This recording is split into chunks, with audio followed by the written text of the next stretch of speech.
Salut à tous, petit changement de cadre, je suis un tout petit peu plus haut qu'avant parce qu'en fait on a fait une petite upgrade, le micro cravate. Donc on va voir si ça s'améliore, si le son est meilleur. Au niveau luminosité pour l'instant on bouge pas, on change rien. Voilà, donc une petite amélioration pour améliorer le contenu et tout ça. Donc aujourd'hui, là on va se focaliser sur l'achat de Black Friday. Donc ça va bientôt faire un mois. Mais bon, j'avais d'autres trucs à faire entre temps, donc j'ai pas eu le temps. Alors, avant tout, hop, c'est une Puma. Hop là, le tag de la boîte. Alors, ça c'est le tag arrière.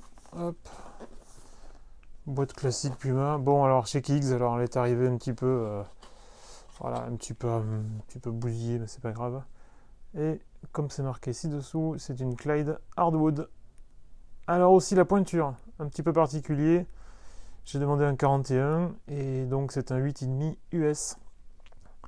Donc j'ai un petit peu eu peur pour la pointure puisque la Disrupt, donc celle d'avant, hop, était la pointure en dessous. Comme on le voit là, donc c'était un 40,5 en fait, un 26, un 8. Donc je me suis dit ça va être trop grand. Et au final non, ça va, ça passe. J'ai pas de soucis, mais ça a failli repartir quoi. Alors, wrappé comme un burrito. On défait ça, hop là. Voilà la petite paire. Je me mets bien au milieu, hop là. Donc tige basse, hop, la semelle extérieure. La semelle, ça regroupe un petit peu tout ce qui se fait au niveau grip, hein. On a du Bone, on a on va dire le croisillon classique chez Puma. On a une petite zone ici, vraiment pour les mouvements latéraux. On a du Bone horizontal, vertical, enfin on a un petit peu tout quoi. Et le diamant, voilà.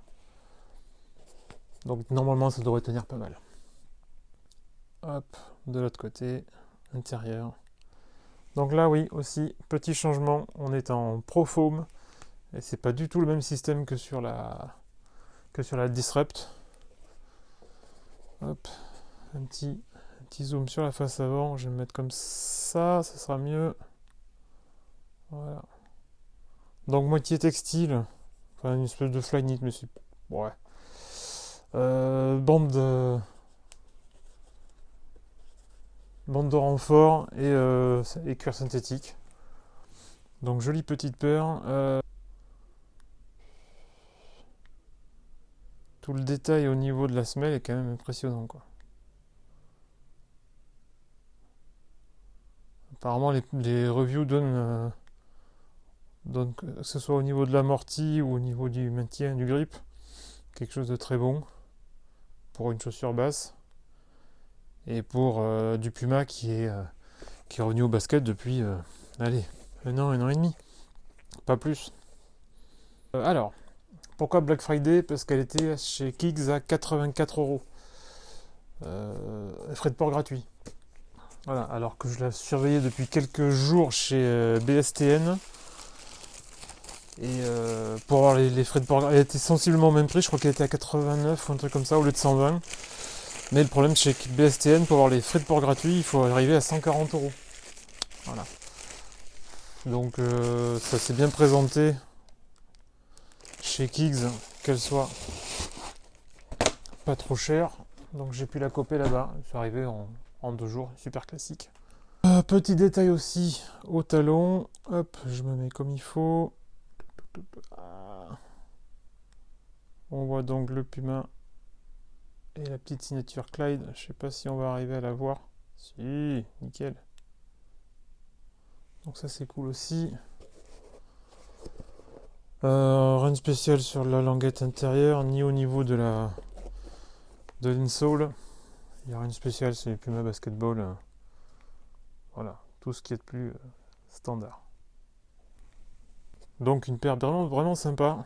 Hop, je la remets comme ça. Pas besoin de voir ma tronche. Donc quelque chose de vraiment super cool. Voilà, voilou.